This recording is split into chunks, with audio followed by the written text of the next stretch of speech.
Please welcome si Riri. Riri, hi. Bati ka muna, Riri. Hi! Binabati ko yung mga kamag-anak ko sa Bacolod. Mama, Papa, kamusta ka mo diha? Arin ako sa Wawawin. Why ko expectar nga makaabot ko di. Sadya lang gid nga ari ko di. And I hope na makita na subong. And palangga ako kamutanan. Yun lang. Ang lambing, ano? Bacolod. Asan ang mama, papa mo? Sa Bacolod? Opo. Okay. Nasa Bacolod si Mama at si Papa. Yes. Anong ginagawa mo, Riri? Nag-stream ako at saka nag-i-import ako and distribute Meron ba ng siyang whiskey. video? Meron? Meron siya? Okay, tingnan natin. Okay? Tingnan natin si Riri. Ganun din. Sino ka dyan? Yung bumabaril? Yung puti. So, okay. Ang tawag dyan ay streaming? Tama ba? Streaming. Okay. Ba't mo naisipan niya ng gawin? Kayo? Kasi yung nag-introduce actually sa akin ng game na yan is yung ex-boyfriend ko. And yun din yung reason kung bakit kami nag-break. Nagkaroon kayo ng relasyon and then nag-break kayo. Ba't kayo nag-break, if you don't mind? Dahil sa Mobile Legends. Bakit? Kasi sobrang na-addict ako eh. Long-distance relationship kami noon. Nag-base siya sa States, tapos sa Pilipinas ako. Bawal daw akong lumabas, bawal daw akong gumala. So, di naglalaro na lang ako. Bakit daw? Wala, strict lang talaga siya. Ano ginagawa mo ngayon? Nag-stream ako at saka nag-i-import and distribute ng Japanese whiskeys. So yun. No, anyway, sige. Sige. Si mama mo, ma. Importante makausap mo yung mama mo. Ma, alam ko, magkagalit tayo. Ngayon, hindi pa tayo nag-uusap ng matino. Sana kasi, ma, pagkakausapin mo ako, wag mo naman akong sigawan. Like, ano mo yun, unlike si Papa, pag kinakausap niya ako, kalmado. Yun yung frustration ko kasi sa'yo, na sana magbati na tayo kasi hindi na tayo nag-uusap ng maayos at hindi na rin tayo nagkikita. Kahit na sa Alabang ka nakatira at ako sa Makati lang, so parang malapit lang yun eh, kaya lang natin puntahan. Pero hindi pa rin tayo nagkikita, hindi tayo nag-dinner, wala tayong celebration. So sorry. Siguro mataas din yung pride ko and humingi na rin ako ng tawad doon. Na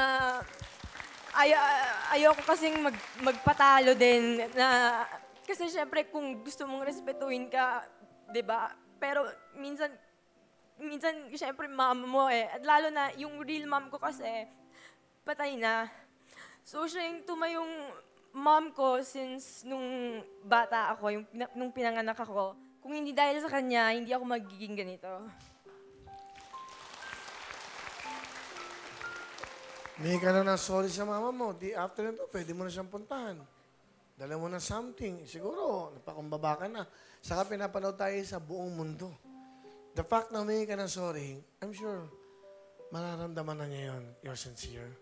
Di ba? I'm sure, ano pangalan ng mama mo ngayon? Elsa. Nanay Elsa. Baby, Bali, ano mo siya? Parang stepmom? ano siya, pinsan siya ng tatay ko. Wala siyang asawa at wala siyang anak. So, bali, dinedicate niya yung life niya mag-alaga sa akin. Simula Kasi ang mama mo namatay na maaga? Nung pinanganak ako, basically. Parang siyang tumayong nanay mo? Ang father mo? Yung tatay ko kasi, general siya. So, nadedestino siya lagi sa ibang lugar. Hindi ko rin siya nakasama. Pero kilala mo siya? Oo. Anyway, wow, sige po. Well, I'm sure, alam mo, isang yakap lang yan. Bigyan mo ng jacket, okay na yan. Di ba? Sige. Di ba? Sino kasama mo? Kasama ko yung aking nanay-nanayan, ang napakaganda at napakabata, si Tita Vita. Hi, Tita Vita. Ilang taon na po kay Tita? 74 pa lang. Ba, batang-bata. Ano po gusto niyo sabihin sa inyo pong apo o tita? Pamangkin? Pamangkin. Pero tumayo akong nanay-nanayan niya dahil yung asawa ko at papa niya magkasama sa serbisyo dati. Kaya nasubaybayan ko paglaki niya mula bata hanggang ngayon. Anak, unang-una, pasalamat ka sa ating Panginoon. Binigyan ka ng talento. Magulang na, tumayong magulang, lalo na yung nanay mong nag-aalaga sa'yo. Kung minsan, kahit nakasama ako, sinasagot mo siya ng hindi maganda. Napakasakit para sa akin dahil may anak din akong tunay. Pero nagpapasalamat ako at itinuring mo din akong nanay. Kahit nabihira tayong magkita, kung may problema ka, palaging akong tinatawagan mo. Kaya pinakiusapan din ako ng papa mo kagabi, nasamahan kita. Kahit na matanda na ako, sumama ako. Alang-alang lang sa pagmamahal ko sa iyo. Kaya dapat, anak, magpakatino ka na. Sige. Okay. Kung ano man pala may problema eh. Oh, Opo, nanay. Ano gusto mong sabihin sa tita mo? Tita, actually, sobrang thank you na sumama ka sa akin dito. Kasi alam mo naman lahat ng relatives natin, di ba, nasa Bacolod. At saka alam mo ako na lang mag-isa nakatira, tapos yun nga hindi pa kami okay ni mama, at saka si papa wala naman dito. At kailan yung huling kita natin? Siguro taon na din, di ba? Sobrang saya ko kasi dahil sa Wawawin, nagkita tayo ulit. Kaya mahal na mahal kita. At sana, pagtyagaan mo pa rin ako kahit na matigas yung ulo ko. Pasensya ka na sa mga pagkakamaling nagawa ko, and I'm sorry, and alam mo naman na mahal kita, Tita Mila.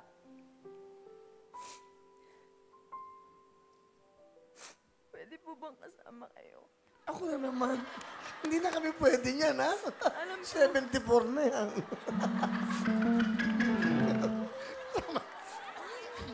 Alika. Alika na. Diyos ko, ano ba nangyayari dito? Ay, si nanay. Welcome po, nay. Halik ng isang magulang. Salamat po. Ayan. Ay, kapin mo yung tita mo.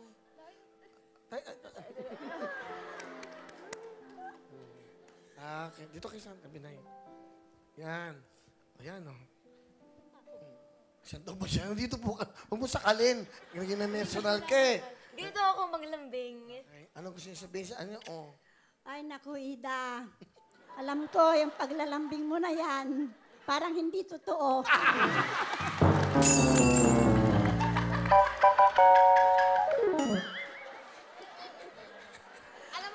Alam mo, tita, ngayon na lang tayo nagkita. Ano? Hindi, kasi nagsasabi lang ako ng totoo. Hindi ako sinungaling. Oh. Ganon. So, hindi mo ako na-miss. Na-miss din kita. Mr. Miss. Oo. Yung Kasi iyakap mo na. kahit na kalat ng problema mo, talagang akong tinatawag mo. Kahit na pinapagalitan kita, ako pa rin. Ikaw pa rin. Siyempre. Ikaw pa rin talaga. Oo. Wala nang iba. Ay, buti pa tayo, my forever. Oo, pero yung nanay mong nag-aalaga sa'yo, mahalin mo. Nag-sorry na ako. Sana nagsorry patawarin ka. niya na ako. Oh, nagsorry ka na, Will. Susumbong ko sa'yo kung hindi siya magpakatino. Alam mo, napakaswerte mo. Yung ganyang words of wisdom, yung pagsasalita ng isang lola at nanay, ganyan. Para sa iyo yan. Yung Eh, apo buti ko- yung may panahon kayo para samahan si Riri. Hindi. Buti po nakasama kayo dito. Hindi, kasi parang tinuring ko na rin siyang Anak. anak. Ano pa yung pinakahuling payo niyo? Kumbaga sa kanya, sorry. Anak, kahit na kumikita ka na, huwag kang magmalaki sa nanay-nanayan mong tunay. At lalo na sa daddy mo, dahil nagpakahirap yung daddy mo, dahil sa'yo. Kaya dapat, o yung sinasabi, paulit-ulit. Pakatino ka na talaga. Ano pa ulit-ulit po? Ano po Oo, yun? kasi talagang matigas ang ulo nito. Wala tayong ulo mo. Oo, kahit kaharap ako, Oh, sumasagot siya sa mama ano niya. sasagutin? Ba't ko sumasagot? Naway kasi ako ni Mama. O ba't nga hindi ko kailangan mo sumagot? Eh, ba, siyempre, magpapakumbaba ka. Pinalaki ka. Oo. Sobra eh. Ayaw niyang pinagsasabi, yung Hindi naman. Pinapayuhan. Hindi, kasi pinipili mo talaga yung gusto mo Oo. eh. Ikaw talaga, napaka-ano mo. Bata pa ako noon. O ngayon, ano dapat mo sabihin ngayon? Mangako ka, yan na. Nangangako ako. Nangangako ako. Tita, Oh. matanda, hindi naman matanda, but like, Oh, 27 na ako. Mas matured na ako ngayon. At yung pagiging matigas ulo ko noon, yung mga away bata yun na pagiging makulit na dapat paluin sa puwet. Ngayon, naiintindihan ko na yung ibig mong sabihin na pahalagahan si mama, si papa, dahil syempre tumatanda sila at spend time with them as much as possible. Sana, anak, lahat ng sinabi mo, totoo. Ayan, si Will. Totoo. Kaya nga ako humihingi ng sorry. Oh, sige. Kasi hindi ko nakakausap si mama.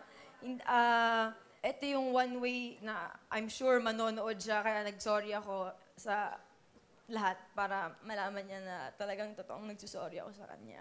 Oh, tinatanggap ko ang pag-sorry mo dahil pinakiusapan ako talaga ng papa mo na pumunta rito. Kaya naglakas loob ako talaga para masabi yung totoo. Oy, mapasalamat ka. Kasi yung sinasabi niya, para sa iyo yun. Di ba? At mahal ka. Alam bakit? She took time. Nabigay siya ng panahon para makasama ka. Oo, totoo yan. Di ba? So, salamatan po natin si Nanay Bita. Pahingin yung jacket ka na kinanay. Nay, para may ano kami pang konting anaan. Nay. Yan po. Wala, kanina pa ako giniginaw. Kaya po, pasensya na kayo. Malay ko po bang...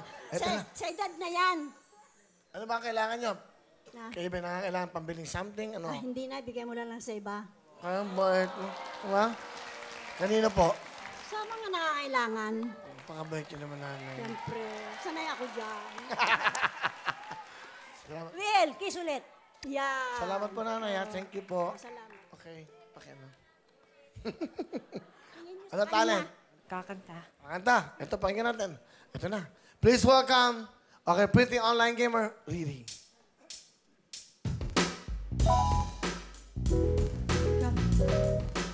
Palapakan natin si Riri! Pero yun lang talaga ang magagawa ko. Ang galing! Ay! Sana pala sumayaw na lang ako, no? Okay. Oh, Riri, 10,000!